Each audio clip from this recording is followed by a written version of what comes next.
الحمد لله رب العالمين، والصلاة والسلام على نبينا وسيدنا محمد وعلى آله وأصحابه ومن تبعه بإحسان إلى يوم الدين، أما بعد. فعن ابن عمر رضي الله تعالى عنهما أن رسول الله صلى الله عليه وسلم سئل ما يلبس المحرم من الثياب، قال لا يلبس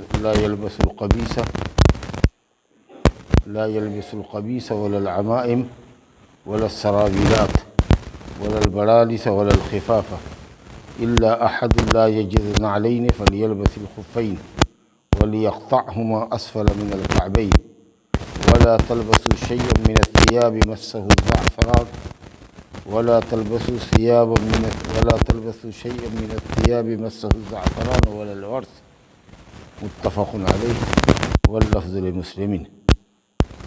احرام کا باب چل رہا ہے، نیت کا، اور احرام سے مراد احرام کی چادروں کا، جو آدمی اس کپڑے میں احرام باندھتا ہے، احرام اور اس کے متعلقات کا بیان سے جو چیزیں متعلق ہیں۔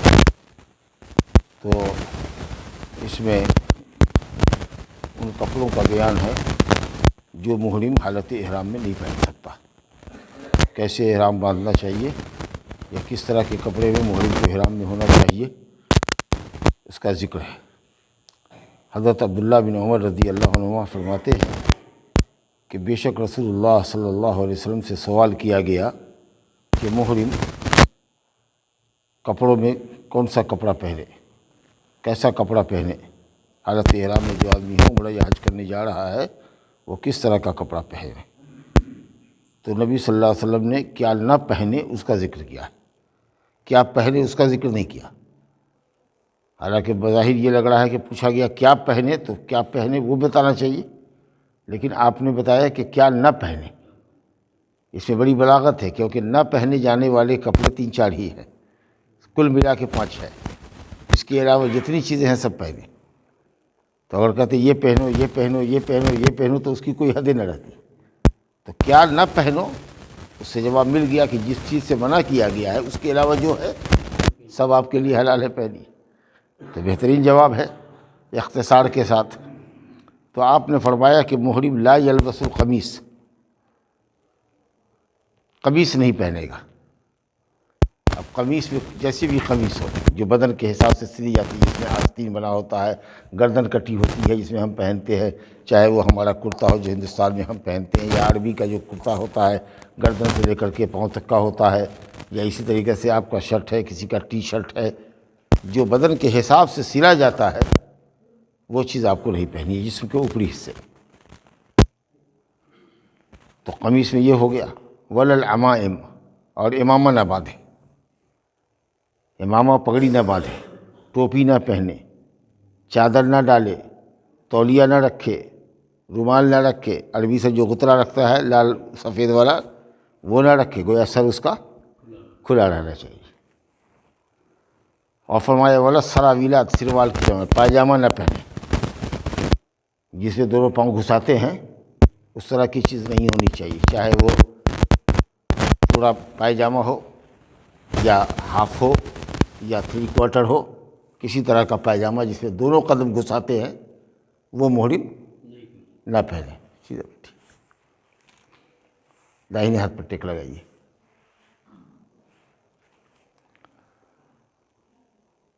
ولا البرانس، اور برانس اس طرح کے کپڑے کو کہتے ہیں جس کو پورا بدن پر، جس کپڑے کو پورے بدن میں پہنا جائے اور اسی میں ٹوپی بھی لگی ہو۔ مغربی ممالک کے لوگ جو آتے ہیں عرب میں تو لوگ دیکھتے ہیں کہ ان کے یہاں کرتا ایسا ہوتا ہے کہ اس کو وہ پہنے ہوتے ہیں اور اسی میں ٹوپی بھی لگی ہوتی ہے۔ جیسے آج کل جیکٹ وغیرہ میں دیکھیے نا، ہمارے یہاں جو ہوتا ہے تو جیکٹ میں ٹوپی لگی رہتی ہے، تو اسی طریقے سے ان کا پورا کرتا ہوتا ہے اور اسی میں وہ اہل مغرب جو ہیں اندلس وغیرہ سے جو آتے ہیں، اسپین وغیرہ سے جو مسلمان، تو ان لوگوں کے کپڑے میں ٹوپی لگی ہوتی ہے۔ تو ایسا کپڑا جو جسم پر ہو اور اس میں سر ڈھانپنے کے بھی ٹوپی ہو، اس طرح کا نہیں ہونا چاہیے۔ سمجھا؟ ولا الخفاف، اور خف نہیں ہونا چاہیے، موزہ نہیں ہونا چاہیے۔ چپل جوتا ہونا چاہیے ایسا جس کے اندر یہ ٹخنا کھلا رہے. سمجھا کہ نہیں؟ تو کتنی چیزیں ہوئی؟ قمیص نہیں ہو، پائجامہ نہیں ہو، سر پر کسی طرح کا کوئی لباس نہ ہو، 3 چیز ہوئی، اور موزہ نہیں ہونی چاہیے. بس اگر کسی شخص کو جوتا نہ ملے تب وہ موزہ پہن لے. لیکن حضرت عبداللہ بن عمر کی یہ حدیث ہے، اگرچہ متفق علیہ حدیث ہے، بخاری مسلم کی حدیث ہے، فرمایا آپ نے کہ موزے کو کاٹ کر کے اس کو لے آئے ٹخنے کے نیچے تک. آج کل تو خیر ایسا موزہ بھی ملتا ہے جو یہیں تک کا رہتا ہے، جس میں یہ ٹخنا بھی دونوں طرف کی جو ہڈی ابھری ہوئی ہے قدم کے دونوں طرف، جہاں پر قدم اور پنڈلی کا جوڑ ختم ملتا ہے وہاں پر دونوں طرف ہڈی کھڑی ہوئی ہے نا، ہاں اسی کو ٹخنا کہتے ہیں. تو اس کے نیچے کاٹ کر لے آگے. 4 کپڑا ہوا تھا. 5ویں چیز رنگ کے تعلق سے ہے کہ ایسا کپڑا مت پہنو جس میں زعفران یا ورس جس میں رنگا گیا ہو. زعفران اور ورس میں رنگا ہوا کپڑا نہ پہنو. زعفران گروا کلر ہوتا ہے جس کو بھگوا کلر کہیے، اسی طرح کا زعفران ہوتا ہے، پتلا پتلا بال کی طرح کا ہوتا ہے، کشمیر وغیرہ میں پیدا ہوتا ہے، کافی گرم ہوتا ہے. اس کو مٹھائی وغیرہ میں ڈالتے ہیں، کھیر فرنی وغیرہ میں ڈالتے ہیں تو اس کا ذائقہ بہت اچھا ہو جاتا ہے.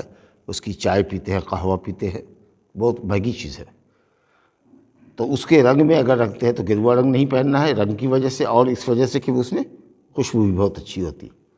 تو اسی طریقے سے دوسرا پودا ہے ایک ورس، یہ ہوتا تھا یمن میں، اس میں خوشبو ہوتی تھی.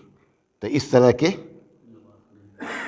خوشبودار لباس میں اور اس طرح کا جو گروا رنگ ہے، بھگوا کلر، اس کو نہیں پہننا ہے حالت احرام میں. باقی رات سفید چادر اچھی ہے، لیکن سفید اگر کوئی نہ پہن کر کے اگر ہرے رنگ کی پہن لے، کالے رنگ کی چادر میں احرام ہے جائز، لیکن بہتر کپڑا ہے سفید. تو یہ کلر نہیں ہونا چاہیے اور خوشبو نہیں ہونی چاہیے، دونوں وجہ ہے. تو معلوم یہ ہوا کہ خوشبودار کپڑے میں احرام نہیں باندھنا ہے، گویا خوشبو کپڑے میں نہیں لگانا. اب آگے روایت آ گئی کہ نبی صلی اللہ علیہ وسلم احرام میں آنے سے پہلے خوشبو لگاتے تھے، لیکن وہ خوشبو جسم میں ہوتی تھی، کپڑے پر نہیں لگتی تھی. تو 5 چیز ہوئی. رنگ کے تعلق سے اور خوشبو کے تعلق سے ہوا کہ زعفران اور ورس کا رنگا ہوا کپڑا نہیں ہونا چاہیے، قمیص نہیں ہونا چاہیے، پائجامہ نہیں ہونا چاہیے، سر پر ٹوپی نہیں ہونا چاہیے، اور موزہ نہیں ہونا چاہیے. الا یہ کہ اگر جوتا چپل کسی کو نہ ملے، ہوائی چپل وغیرہ کی قسم کی کوئی چیز ہو یا کوئی اور دوسری چیز ہو جس میں پیر گھسا دیتے ہیں، سمجھا، تو اس میں احرام باندھیے. اور نہیں ہو تو پھر موزہ پہنتے ہیں، تو موزہ پہنتے ہیں تو اس کو کاٹ کر کے لے آئیے ٹخنے کے نیچے. یہ نبی صلی اللہ علیہ وسلم نے فرمایا تھا مدینے میں، احرام میں آنے سے پہلے جب جا رہے تھے حجۃ الوداع کے موقع پہ، صلح حدیبیہ کے موقع پر آپ نے کہا تھا. لیکن فتح مکہ، یہ حجۃ الوداع میں جو آپ کا حج ہے، وہاں آپ نے عرفات کے میدان میں جو خطبہ دیا تھا اس میں آپ نے یہ فرمایا تھا کہ جو جوتا نہ پائے، جو نال نہ پائے جس میں پیر آگے کا حصہ گھسا دیا جاتا ہے، اگر وہ نہ پائے تو موزہ پہن لے. اس میں کاٹنے کا ذکر نہیں ہے. تو اسی لیے علماء کہتے ہیں، علماء حنابلہ خاص طریقے سے، کہ وہ اب موزہ اگر نہیں پہنے تو موزہ آپ کا اوپر پنڈلی تک بھی چڑھا رہے گا تو کوئی حرج نہیں ہے، اس کو کاٹنے کے نیچے لانے کی ضرورت نہیں ہے.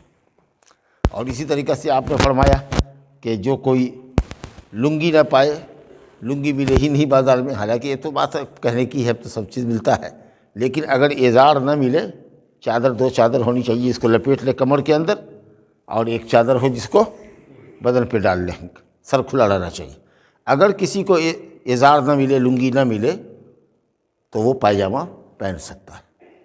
اب علماء میں اختلاف ہے کہ پائجامہ پہنے گا تو بدن کے حساب سے سلا ہوا ہے، پیر کے حساب سے، تو اس کو پھاڑ کے لانا پڑے گا، سمجھا، اس کو لنگی کی شکل دینی پڑے گی. اب بعض علماء نے کہا کہ نبی صلی اللہ علیہ وسلم نے یہ کہاں قید لگائی؟ آپ نے یہ فرمایا کہ اگر کوئی ازار نہ پائے، لنگی نہ پائے تو پائجامہ پہن لے، لہذا وہ سلا ہوا پائجامہ پہنے گا. اور اگر جوتا چپل نہیں مل رہا ہے، اس کو نال نہیں مل رہا ہے، تو موزہ پہنے گا، اور اس کو کاٹنے کی بھی ضرورت نہیں. چلیے صاحب، بس اتنی ہی چیزیں ہیں. اس کے علاوہ جو چیزیں آپ پہنیے. اب جو چیز کا مطلب یہ ہے کہ اگر کوئی پوچھے کہ چشمہ پہن سکتے ہیں کہ نہیں حالت احرام میں، تو کیا جواب دیجیے گا؟ پہن سکتے ہیں، کیونکہ ہے منع. کوئی کہے گھڑی پہن سکتے ہیں کہ نہیں، ٹھیک ہے، بالکل پہن سکتے ہیں۔ کوئی کہے کہ کمر میں بیلٹ باندھ سکتے ہیں جس کے اندر زپ لگی رہتی ہے، جس کے اندر کاغذ رکھا، روپیہ پیسہ رکھا، اس طرح کا ہوتا ہے کمر بند پیٹھی، سمجھا کہ نہیں، جس میں آدمی ضروری ڈاکومنٹس رکھتا ہے، روپیہ پیسہ رکھتا ہے، بالکل پہن سکتے ہیں، سمجھا کہ نہیں۔ کوئی محرم ہے، مان لیجیے کہ فوجی ہے، وہ پٹا گردن میں لگائے ہوا ہے، ریوالور اس کی اس میں لگی ہوئی ہے، گولیاں اس میں لگی ہوئی ہیں، پہن سکتا ہے، سمجھا۔ تو اس لیے آپ نے کیا پہنے یہ نہیں بتایا، کیا نہ پہنے محرم حالت احرام میں بتایا، کیونکہ وہ گنتی کی چیز ہے۔ تو اوپر کے بدن کے حساب سے کٹا ہوا کپڑا نہیں ہونا چاہیے، سلا ہوا نہیں ہونا چاہیے، جسم کے حساب سے بنا ہوا نہیں ہونا چاہیے، اسی طریقے سے کمر کے نیچے بنا ہوا نہیں ہونا چاہیے، چڈی کے چھ نہیں ہونی چاہیے، سمجھا کہ نہیں۔ کچھ لوگ کہتے ہیں کہ صاحب ڈائپر وغیرہ جو بچے کو پہناتے ہیں اس طرح کا پہنا جانا جائز ہے، لیکن نہیں، وہ تو پاؤں میں گھسایا جاتا ہے، سمجھا کہ تو احتیاط کا تقاضا یہ ہے کہ وہ سب نہیں پہننا۔ اور اگر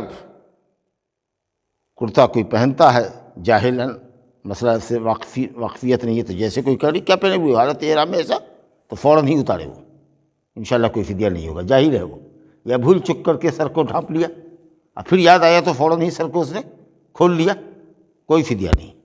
لیکن اگر جان بوجھ کر کے سلا ہوا کپڑا پہنیے گا، جان بوجھ کر کے خوشبو لگائیے گا احرام میں آ جانے کے بعد، نیت کر لینے کے بعد، یا بال بڑوائیے گا، بال چھوٹا کروا لیجیے گا حالت احرام میں، تو آپ کو فدیہ دینا پڑے گا، سمجھا کہ ومن کان منکم مریضا او بہ اذی من رأسہ ففدیۃ من صیام او صدقۃ او نسک۔ اگر بیماری کی وجہ سے یا سر میں جون وغیرہ ہو گئی ہے، سمجھا، اس کی وجہ سے اگر وہ بال حالت احرام میں، احرام کے اندر مڑوانا چاہتا ہے، چھوٹا کرانا چاہتا ہے، یا خلاف احرام کوئی کام کرنا چاہتا ہے، تو اس کو فدیہ دینا پڑے گا، روزہ رکھنا پڑے گا، یا مسکین کو کھانا کھلانا ہوگا، یا قربانی دینی ہوگی۔ اس کی تفصیل کعب بن عجرہ رضی اللہ عنہ کی حدیث میں ہے، بخاری مسلم کی روایت۔ 3 دن روزہ، یہ جرمانہ لگے گا آپ کو اگر ایسا کرتے ہیں تو 3 روزہ رکھنا ہوگا، فدیہ یہ ہے۔ اور اگر 3 روز روزہ نہیں رکھ سکتے ہیں، یا ہے اگر نہیں رکھ سکتے ہیں کی بات نہیں، یا ہے یا تو 3 روزہ روزہ رکھیے، یا 6 مسکین کو کھانا کھلائیے، لے جائیے ہوٹل میں، یا پکا کر کے 6 مسکین کو بلا لیجیے، یا 1.5 کلو کر کے 6 آدمی کو غلہ دے دیجیے، کہا نا کہ 1.5 کلو ہے وزن، 1 مسکین کا کھانا، یا ایک بکری ذبح کیجیے۔ یہ 3 آپشن ہے آپ کے پاس۔ اگر احرام کے منافی کوئی کام کرتے ہیں، احرام کے خلاف کوئی کام کرتے ہیں، حالت احرام میں جو پابندی لگائی گئی ہے اس کے خلاف اگر کوئی کام کرتے ہیں دیدہ دانستہ جانتے ہوئے، تو آپ کو یہ فدیہ دینا پڑے گا۔ لیکن اگر بھول چک میں ہو گیا یا ناواقفیت کی بنیاد پر ہوا کہ آپ کے پاس علم نہیں ہے، تو اللہ نے اس کو معاف کیا۔ چلیے سر، دوسری روایت دیکھیے، وعن عائشہ رضی اللہ تعالی عنہا قالت كنت اطیب رسول اللہ صلی اللہ علیہ وسلم لإحرامہ قبل ان یحرم ولحلہ قبل ان یطوف بالبیت، متفق علیہ۔ اما عائشہ رضی اللہ عنہ کہتی ہیں کہ میں رسول اللہ صلی اللہ علیہ وسلم کو احرام میں آنے کے لیے خوشبو لگاتی تھی قبل اس کے کہ آپ احرام میں آئیں، یعنی احرام نسک میں داخل ہوں، حج اور عمرے کی نیت کریں، اس سے پہلے آپ کو خوشبو لگا دیتی تھی، کیونکہ اب جب نیت کر لیا، میقات سے جب کہہ دیا لبیک اللہم عمرۃ، عمرے کی نیت سے میں اب بڑھ رہا ہوں، تب اب آپ کے لیے خوشبو لگانا حرام ہو گیا۔ اب اگر جان بوجھ کے لگائیے گا تو فدیہ لگے گا، لیکن اب باتھ روم کے صابن سے ہاتھ دھو رہے ہیں اور صابن میں تھوڑی خوشبو ہے، مکوہ صابن ہے، تو انشاءاللہ اس پر کوئی جرمانہ نہیں، کیونکہ وہ خوشبو نہیں ہے، اس پر خوشبو کا اطلاق نہیں ہوتا ہے، سمجھا کہ۔ یا مان لیجیے کہ ہونٹ اگر پھٹ رہا ہے، کوئی کریم آپ نے لگا لیا تو کوئی حرج کی بات نہیں، بہت معمولی سا اس میں اسمیل رہتا ہے، ہلکی سی بو رہتی ہے خوشبو کی، لیکن اس پر خوشبو کا اطلاق نہیں ہوتا ہے۔ جس چیز کو خوشبو کہتے ہیں وہ آپ کو نہیں لگانا ہے احرام میں آنے کے بعد، احرام کی نیت کر لینے کے بعد، سمجھا۔ لیکن اس سے پہلے نبی صلی اللہ علیہ وسلم غسل فرما کے آئے، اور اس کے بعد پورے بدن میں تیل کی طریقے سے، سر میں، داڑھی میں، بدن میں حضرت عائشہ رضی اللہ عنہ خوشبو مل دیتے تھے، اور اس کے بعد نبی صلی اللہ علیہ وسلم احرام کی چادر پہن لیتے تھے اور نیت کرتے تھے، اب اس کے بعد نہیں کرتے۔ لیکن جو خوشبو پہلے ملی ہوئی ہوتی تھی سر میں، اس کا اثر کبھی کبھی جب وہ پسینے میں بہہ کر کے آتا تو وہ پسینہ جو سفید ہوتا وہ خوشبو کے رنگ میں ہلکا سا رنگا ہوا حضرت عائشہ کہتی ہے کہ نبی صلی اللہ علیہ وسلم کے سر میں پیشانی میں ہم وہ خوشبو کا اثر اور اس کی چمک دیکھتے تھے۔ تو اگر خوشبو پہلے سے لگا رکھی ہے احرام میں آنے سے پہلے، نیت کرنے سے پہلے، اور اس کا اثر اور اس کی مہک آپ کے بدن میں احرام کے بعد بھی ہے تو کوئی حرج کی بات نہیں ہے۔ احرام میں آنے کے بعد نہیں کرنا، واہ، لیکن وہ پہلے سے لگی ہوئی ہے، کپڑے میں نہیں ہونی چاہیے۔ کپڑے میں احرام کی جو چادر پہننا ہے اس میں بالکل ہی خوشبو نہیں ہونی چاہیے۔ اگر لگ گیا ہے تو دھونا پڑے گا آپ کو، یا بدلیے اس کو یا دھوئیے، لیکن بدن میں اگر لگایا ہے، سر میں، داڑھی میں، تیل کی طریقے سے سر میں مل لیا، داڑھی میں مل لیا، بدن میں مل لیا، اور اس کے بعد ہاتھ کو پوچھ کر کے پھر آپ نے احرام کی چادر پہن لی تو الحمدللہ کوئی حرج کی بات نہیں ہے۔ وہ خوشبو اگر آپ کی باقی بھی رہی بدن میں کئی دن تک تو اس سے کوئی حرج نہیں ہے۔ تو کہتی ہے کہ احرام قبل ایحرم، قبل اس کی کہ آپ احرام میں آتے یعنی نیت کرتے، حج یا عمرے کی جو بھی نیت کرتے، اس میں نیت سے قبل غسل کرنے کے بعد میں آپ کے بدن میں خوشبو لگا دیتی تھی۔ اور اسی طریقہ سے وَلِحِلِّهِ قَبْلَ أَن يَطُوفَ بِالْبَيْتِ، جب حج وغیرہ سے فارغ ہو جاتے کنکڑی مار دیتے، 10ویں تاریخ کو بڑے پیلر کو کنکڑی مار دیتے۔ بعض علماء نے کہا کہ صرف کنکڑی مارنے سے حلال ہو جائے گا، چھوٹا ہل ہو جائے گا اس کا، اور کچھ لوگوں نے کہا کہ کنکڑی مارنے کے ساتھ بال مڈوالے سر کا، سمجھا، 2 کام کر لے تو حلال ہو جائے گا، احرام کی چادر کھول دے گا، نہا دھو لے گا۔ اب اس کے بعد پورے بدن میں وہ مل دیتی تھی خوشبو، کیونکہ حلال ہو گئے ہیں آپ۔ اب آپ سلا ہوا کپڑا، جو عربی کپڑا آپ پہنتے تھے، وہ کپڑا پہن کر کے جاتے تھے کعبہ کا طواف کرنے کے لیے۔ صرف بیوی حلال نہیں ہوگی، بیوی حلال ہوگی جب کعبہ کا طواف ہو جائے گا 10 تاریخ کا، اور حج تمتع کر رہا ہے تو صفا مروہ کی صحیح بھی کر لے گا۔ اس کے بعد جب وہ رات میں آئے گا تو اس کو بیوی اس کے لیے حلال ہے۔ لیکن جب تک حاجی 10 تاریخ کا مینا سے آنے کے بعد، کنکری لگانے کے بعد، جب تک کعبہ کا طواف نہیں کر لیتا ہے اس وقت تک اس کے لیے بیوی حلال نہیں۔ تو کہتی ہے بہرحال کہ طواف سے پہلے یعنی 10 تاریخ کو، جس کو طواف افاضہ کہتے ہیں، طواف زیارت کہتے ہیں، حج کا طواف جو کمپلسری ہے، اس سے پہلے جب نبی صلی اللہ علیہ وسلم احرام کھولتے، غسل کرتے، تو پھر وہ آپ کے بدن میں کپڑا، پورے بدن میں آپ کی خوشبو لگاتی۔ تو احرام میں آنے سے پہلے، حج عمرہ کی نیت کرنے سے پہلے خوشبو ملتی ہے آپ کے بدن پر، جس کا اثر باقی رہتا ہے احرام کے بعد بھی۔ اور اسی طریقے سے جب احرام سے آزاد ہوتے، باہر آتے، غسل کرتے، پھر خوشبو ملتی۔ طواف زیارت سے، طواف افاضہ سے، 10 تاریخ کا جو کعبہ کا طواف ہے اس سے پہلے، کیونکہ حلال ہو گیا، چھوٹا حلال ہونا ہو گیا آپ کا۔ صرف حل اکبر جس کو کہتے ہیں، بڑا حلال ہونا، جس سے بیوی بھی حلال ہو، وہ پھر کعبہ کے طواف کے بعد ہی ہوگی۔ تو اماں عائشہ کہتی ہے کہ نبی صلی اللہ علیہ وسلم کو میں خوشبو لگایا کرتی تھی۔ تو معلوم یہ ہوا کہ نیت کرنے سے پہلے خوشبو آپ لگا سکتے ہیں، اس کے بعد بنا۔ تو ایک پابندی یہ بھی ہوئی حالت احرام میں کہ آپ کو خوشبو نہیں لگانا ہے۔ لیکن اگر کوئی کہے کہ صابن، اگر اس میں تھوڑی خوشبو ہو تب، یا ہینڈ واش جو ہوتا ہے لیکوڈ وغیرہ، اس میں تھوڑی سی خوشبو ہوتی ہے، کہیے گا وہ سب خوشبو کا اطلاق اس پر نہیں ہوتا ہے۔ لیکن کچھ لوگ ہیں جو یہاں سے لے جائیں گے وہ کپڑا دھونے والا جو صابن سب ہوتا ہے اس طرح کا، یا لائی بوا جو ہوتا ہے ہمارے یہاں جس میں کوئی مہک نہ ہو، اس طرح کا لے جائے گا کہ اس میں ذرا بھی خوشبو نہیں ہونی چاہیے۔ تو یہ سب تکلف ہے، سمجھا کہ نہیں؟ ہاں، اس کی ضرورت نہیں ہے۔ اس کے بعد ایک روایت اور دیکھیے، حالت احرام کی پابندیاں کیا ہیں۔ وعن عثمان بن عفان رضی اللہ تعالی عنہ ان رسول اللہ صلی اللہ علیہ وسلم قال لا ينكح المحرم ولا ينكح ولا يخطب، رواہ مسلم۔ حضرت عثمان بن عفان رضی اللہ عنہ، خلیفہ راشد، تیسرے خلیفہ، ذی النورین، نبی صلی اللہ علیہ وسلم کی 2 بیٹیوں کے شوہر، رقیہ اور ام کلثوم کو ایک کے بعد دیگر حضرت عثمان غنی رضی اللہ عنہ کی زوجیت میں دیا۔ حضرت عثمان بن عفان رضی اللہ عنہ فرماتے ہیں کہ بے شک رسول اللہ صلی اللہ علیہ وسلم نے فرمایا، محرم حالت احرام میں نکاح نہ کرے، حالت احرام میں نکاح نہ کرے۔ اب ہم بھی احرام میں ہیں، لڑکی والا بھی احرام میں ہے، کہا میری بیٹی سے بیاہ کر لیجیے، کہا ٹھیک ہے کر لیں گے۔ اب ہم احرام میں ہیں، بیٹی والا بھی احرام میں ہے، احرام کی حالت میں نکاح پڑھا رہا ہے، دلہن چاہے جہاں بھی ہو، ہندوستان میں ہو کہ پاکستان سے مطلب ہے، لیکن نہیں، حالت احرام میں آپ نکاح نہیں کر سکتے، سمجھا؟ ولا کے نکاح کڑا بھی نہیں سکتے، یعنی آپ ولی ہیں،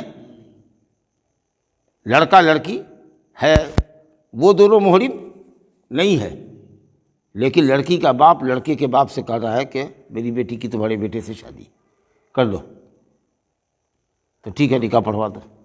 میاں بیوی محرم نہیں ہے، لیکن جو لڑکی کا ولی ہے وہ حالت احرام میں ہے، وہ ولی بھی نہیں ہو سکتا، اور اگر ایسا نکاح کرے گا وہ تو وہ نکاح صحیح نہیں ہوگا۔ تو نہ لڑکا لڑکی محرم ہونا چاہیے، حالت احرام میں ہونا چاہیے، اور نہ ہی لڑکی کا ولی جو شادی کرانے والا ہے وہ حالت احرام میں ہونا چاہیے۔ حتیٰ کہ ولا یخطب، پیغام نکاح بھی تم نہیں دے سکتے۔ حالت احرام میں ہو تو کسی بیٹی والے کو یہ کہنا کہ ہم یہاں سے جب چلیں گے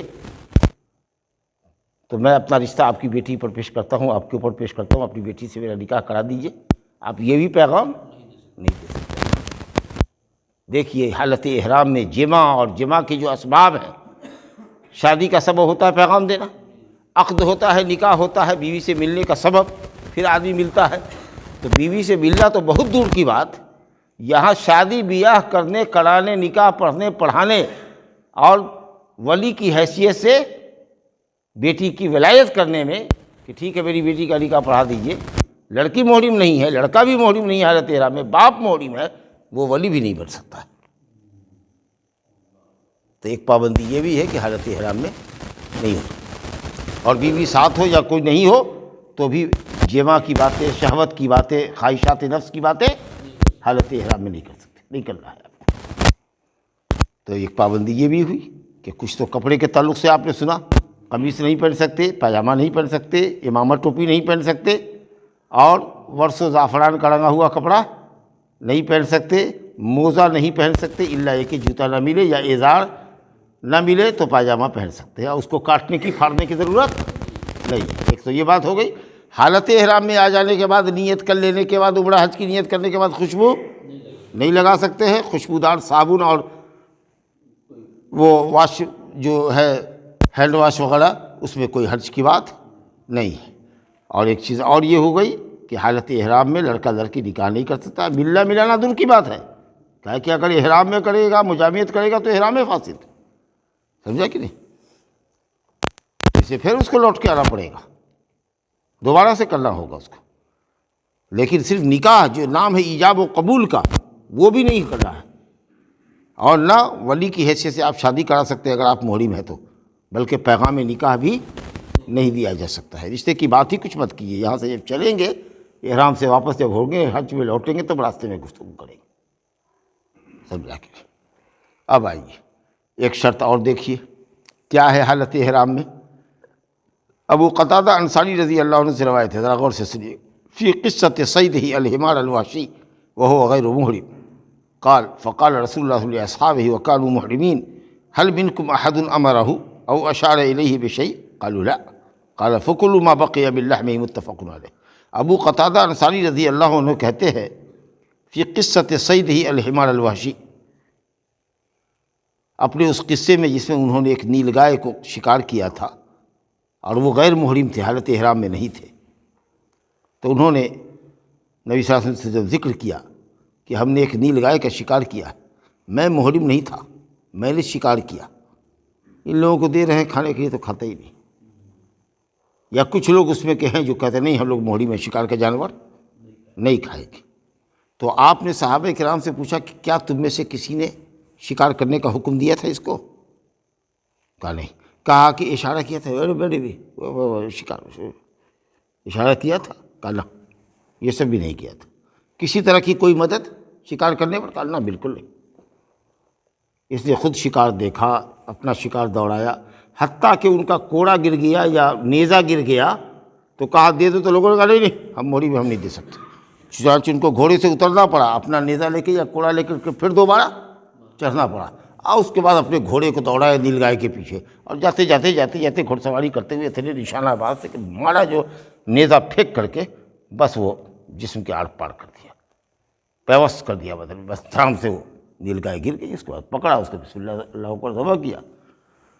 پھر وہ مسئلہ رہا تو نبی صلی اللہ علیہ وسلم نے کہا کہ جب تم میں سے کسی نے اس کو حکم نہیں دیا، کوئی اشارہ نہیں کیا، کسی طرح کی کوئی مدد نہیں کی، فَكُلُوا مَا بَقِيَ مِن لَحْمِهِ، اب اس جانور کا جو گوشت کچھ بچا ہوا ہو تو تم لوگ کھاؤ اس کو، اس میں تردد کی کیا بات ہے؟ اس کا مطلب یہ ہوا کہ حالت احرام میں محرم شکار نہیں کر سکتا، اور نہ شکار کی طرف اشارہ کرے گا اس شخص کو جو محرم نہیں ہے، نہیں تو جرمانہ تم کو لگے گا، اور جتنا بڑا جانور مارا ہے اتنا بڑا جانور قربانی میں دینا ہوگا۔ اگر بڑا جانور اونٹ کیسا مارا ہے تو اونٹ جا کے ذبح کرو، اور گائے کتنا بڑے مارا ہے، جو نیل گائے ہے تو گائے ذبح کرو، اور ہرن کو مار دیا ہے تو بکرا ذبح کرو، اور اس سے کھڑہا کو مارا ہے، خرگوش کو، تو مرغی ذبح کرو، اس کی قیمت لگاؤ کتنا ہوگا، جتنا بڑا جانور مارا ہے اتنا بڑا جانور قربان کرنا پڑے گا۔ اور اگر چریا گوریا مار دیا ہے تو اس کی قیمت لگاؤ کہ کئے روپے کا ہوگا، اور اتنی قیمت کا غلہ خریدو، اور غلہ خرید کر کے 1.5 کلو کے حساب سے جے مسکین کو ہوتا ہے اس کو بانٹو جی۔ مگر یہ کس شکار کے لیے ہے؟ خشکی کا شکار، دریائی شکار نہیں۔ دریا میں جب وہ لوگ پہلے پانی جہاز سے جایا کرتے تھے تو جال لے گئے، کانٹا لے گئے، بنسی لگا دیا، جال پھینک دیا، مچھلی لے نکالا، بھونا، کھایا، جا رہے 8 دن 10 دن کے لیے۔ خاص کے کچھ لوگوں نے کہا کہ بنگالی قوم مچھلی کا شکار کرنے میں بڑی ماہر ہوتی ہے، تو سب جاتے تھے تو سب جال وغیرہ لے کے جایا کرتے تھے، اور سمندری مچھلی کا شکار کرتے اور بھون کے کھاتے، تو وہ تو جائز ہے حالت احرام میں۔ وَأُحِلَّ لَكُمْ صَيْدُ الْبَحْرِ، سمجھے کہ دریائی شکار حلال کیا گیا ہے۔ حُرِّمَ عَلَيْكُمْ صَيْدُ الْبَرِّ مَا دُمْتُمْ حُرُمًا، لیکن خشکی کا شکار تمہارے لیے جب تک حالت احرام میں ہو حرام کیا گیا ہے۔ اب شکار کس کو کہتے ہیں؟ اس جانور کا شکار ہوتا ہے جو حلال ہو، حرام جانور کو مارنا شکار کہتے ہیں؟ تو جب کہا گیا کہ شکار کرنا ہے تو مطلب ہوا کہ حلال جانور جس کا کھانا جائز ہے اس کا شکار ہوتا ہے، حرام مارا ہے تو جرمانہ نہیں لگے گا۔ ایسا جانور جس کا کھانا حرام ہے اگر اس کو مار دیا ہے تو جرمانہ نہیں لگے گا۔ دوسرا ہے کہ وہ شکار ہو، شکار وہ ہوتا ہے جو بدکتا ہو آدمی کو دیکھ کر کے بھاگے، تو وہ جانور مراد ہے، سمجھا کہ وحشی ہو۔ لیکن آپ جا رہے ہیں، کھانے کی خواہش ہے، قافلہ ہمارا چل رہا ہے، ایک بکرا ذبح کر لیا، 10-20 بکرا بھی ہمارے ساتھ چل رہا ہے، کہیں کہیں رک کر کے بھوج پکا رہے ہیں، کھانا پکا رہے ہیں، اس میں بکرا ذبح کر دیا، گائے ذبح کر کے ایک قافلہ ہے کھا رہا ہے، تو اس میں کوئی حرج کی بات نہیں ہے، سمجھنا کیا؟ تو جو پالتو جانور ہے ہمارا، اگر وہ ہم لے کے جا رہے ہیں، جیسے لاڑی پر ہم جا رہے ہیں، ٹرک پر اپنے جانور کو لے کے جا رہے ہیں، سمجھا کہ تو چلو بھی ذبح کرتے ہوئے چلتے ہیں، کھاتے ہوئے چلتے ہیں، لیکن شکار کرنا جائز نہیں ہے، اور نہ شکار کرنے والے کی کوئی مدد کر سکتا ہے اگرچہ وہ محرم نہ ہو۔ اگر تم نے اس کی مدد کی تو جرمانہ دینا پڑے گا تم کو۔ تو حالت احرام میں شکار جائز ہے، کس جانور کا؟ خشکی کے جانور کا، جو جنگل میں رہتے ہیں، ون میں رہتے ہیں، جیسے نیل گائے ہے، خرگوش ہے، اسی طریقے سے ہرن ہے، جو بھی جانور ہے۔ اس کے بعد ایک حدیث اور پڑھتے ہیں، وعن صعب ابن جسام اللیثی رضی اللہ تعالی عنہ انہ اہدى لرسول اللہ صلی اللہ علیہ وسلم حمارا وحشیا وهو بالابواء او بودان فرده عليه وقال انا لم نرده عليك الا ان حرم، متفق علیہ۔ صعب ابن جسام اللیثی بڑے مہمان نواز آدمی تھے، نبی صلی اللہ علیہ وسلم حج میں جا رہے ہیں اور انہوں نے نبی صلی اللہ علیہ وسلم کو ہدیہ دیا، رسول اللہ صلی اللہ علیہ وسلم کو ہدیہ دیا، حمارا وحشیا، نیل گائے کا ہدیہ دیا، نیل گائے ذبح کر کے لائے۔ جب دیکھا کہ نبی صلی اللہ علیہ وسلم ہمارے گاؤں میں آ کے رکے قافلے کے ساتھ، تو جا کر کے انہوں نے جنگل میں شکار کیا نیل گائے کا، اور ذبح کر کے ماشاءاللہ گوشت لے کر کے پورا لے کے آئے کہ ہم نے آپ کے لیے شکار کیا ہے، آپ کی ضیافت اور مہمانی کے لیے، آپ اس کو قبول کیجیے۔ تو آپ نے کہا نہیں ہم نہیں لیں گے اس کو۔ اب ظاہر ہے کہ ایک آدمی مہمان نواز ہو، نبی صلی اللہ علیہ وسلم کی خدمت میں لایا ہو کتنی آرزو سے، اور آپ نے اس کو واپس کر دیا ہو، تو اس کے چہرے کا رنگ بدل گیا، مایوسی نے اس کو گھیر دیا، حسرت اس کے چہرے پر نظر آ رہی تھی۔ نبی صلی اللہ علیہ وسلم نے اس کے غم و الم کو محسوس کیا، پھر آپ نے وجہ بتائی کہ ہم نے کیوں لوٹایا، کہا اس لیے ہم نے لوٹایا ہے کہ ہم محرم ہیں۔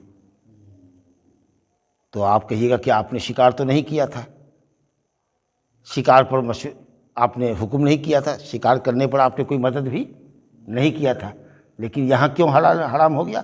کہا اس لیے حرام ہو گیا کہ صعب ابن جسامہ لیثی نے، جو محرم نہیں تھے، انہوں نے نبی صلی اللہ علیہ وسلم کی اور محرمین کی ضیافت کے لیے شکار کیا تھا۔ تو اب رول یہ آیا کہ محرم اگر حالت احرام میں شکار کرتا ہے تو حرام، اگر محرم کسی کی مدد کرتا ہے تو حرام، اور وہ شکار بھی حرام جو شخص حلال محرم کی مہمانی کے لیے شکار کرے۔ آپ اپنے لیے کیجئے، آپ نے اپنے لیے اگر کیا، اس میں سے کچھ ہم کو تحفہ دیجیے گا تو ہم لیں گے، لیکن ہماری مہمانی کے لیے آپ گئے شکار کرنے کے لیے، ہم اس کی وجہ بنے ہیں کہ ان کے لیے چلو شکار کر کے لاتے ہیں، تو حدیث کا یہ رول آیا کہ وہ نہیں کر سکتے۔ تو اب دو بات یہ ہوئی کہ محرم شکار نہ کرے گا خشکی کا، اور محرم کے لیے بھی شکار نہ کیا جائے، ہاں، اور اگر محرم نے مدد کی ہے، اشارہ بازی کی ہے، تب تو پھر وہ شکار بھی حرام ہے اور جرمانہ بھی اس کو دینا پڑے گا۔ یہ ابو قتادہ انصاری نبی صلی اللہ علیہ وسلم کے ساتھ جا رہے صلح حدیبیہ کے عمرہ حدیبیہ میں، لیکن چونکہ یہ خوف تھا نبی صلی اللہ علیہ وسلم کے کہ ہو سکتا ہے کہ مشرکین دشمنی کریں، ابھی مکہ فتح نہیں ہوا تھا، تو ان کو اور چند لوگوں کو کہا کہ تم ساحل سمندر سے ہو کر کے آگے جا کر کے دیکھو کہ راستہ میں کوئی معاملہ تو نہیں ہے، مشرکین ہمارا راستہ گھیرنے کے لیے تو نہیں ہے، یا ہم سے جنگ کرنے کا ارادہ تو نہیں کرتے، تو اس لیے یہ محرم نہیں تھے، تو انہوں نے شکار کیا تھا۔ پھر آگے جا کر کے حضرت ابو قتادہ انصاری رضی اللہ عنہ محرم ہو گئے، لیکن جس وقت انہوں نے شکار کیا تھا اس وقت وہ محرم نہیں تھے، مسلمانوں کی طرف سے جاسوسی کر رہے تھے کہ کہیں کوئی مشرک راستے میں تو نہیں ہے اڑنگا لگانے کے لیے۔ تو اسی موقع پر آپ صلی اللہ علیہ وسلم نے کہا کہ اگر شخص حلال اپنے لیے شکار کرے، آپ نے کسی طرح کی مدد نہیں کی ہے اور نہ اس نے آپ کی ضیافت کی مہمانی کی نیت سے کیا ہے، تو الحمدللہ آپ کھائیے۔ لیکن جو شکار محرم کرے نعوذ باللہ، یا محرم اشارہ کرے، معاون بنے، یا محرم کی ضیافت کے لیے غیر محرم شخص اگر کرتا ہے تو وہ شکار ہمارے لیے حلال نہیں ہے۔ ھذا وباللہ التوفیق، صلی اللہ علیہ وسلم محمد وآلہ وسلم۔